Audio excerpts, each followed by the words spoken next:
গাড়ীৰ প্ৰব্লেমৰ কাৰণে মন্দিৰত যোৱা অলপমান লেট হৈ গ'ল আৰু ঘূৰি আহোঁতে বহুত দেৰি হৈ গৈছিলে ৰাতিপুৱা ভাত বনাই মেলি গৈছিলোঁ আৰু আহিয়ে হাজবেণ্ডে ক'লে ভাত খাম বহুত দেৰি হৈ গৈছে অফিচলৈ বুলি কৈছে ডাইৰেক্ট কাপোৰ চাপোৰ নোখোলাকৈ ভাত দি দিছোঁ আৰু এইফালে চোক না আজিয়ে পাৰ্চেল আহিছিলে আৰু পিন্ধোতে মানে দাগ লাগি গ'ল আৰু মোক কৈছে কেতিয়াও ৱাশ্বাত অৰ্ডাৰ নকৰে বুলি আৰু এটা কথা গাইছ আপোনালোকে তো জানে নহয় আমি মাকুম আহিলোঁ বুলি আৰু আমাৰ লগত বাহু আহিছে বহুত ফ'ৰ্চ কৰাৰ পাছতহে আহিবলৈ বিচাৰিলে নহ'লে নাহোঁ বুলি কৈ আছিলে কাৰণ ঘৰতো বাবুহঁতৰ বোলে পুৰা হোমৱৰ্ক দি আছে সেইকাৰণে নাহোঁ বুলি কৈ আছিলে আৰু এফালে দেখিছে কিচেনত তাক সোমাই দিলোঁ আৰু আমি বাহিৰৰ কামখিনি কৰি আছোঁ তাই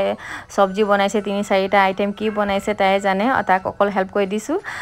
তো বাই দ্য ৱে গাইছ আৰু মোৰ শাড়ীটো কেনেকৈ লাগিছে কমেণ্ট কৰি জনাবচোন কটন বুলি ভাবিছিলোঁ কিন্তু কটন নহয় অলপমান পিছল আছে কিন্তু মোক ভাল লাগিছে মেখেলা চাদৰ ডিজাইন নিচিনা আছে দেখিবলৈ কিন্তু শাড়ী হয় আৰু এফালে আমাৰ বাকেট নাছিলে ল'ম বুলি ভাবি আছিলোঁ কিন্তু লোৱা হোৱা নাছিলে আজিয়ে ল'বলৈ টাইম পালোঁ আৰু গ্লুক'জ পানী বনাই দিছিলোঁ সেইটোৱে খুৱাই আছোঁ আৰু চক নাই এক্টিং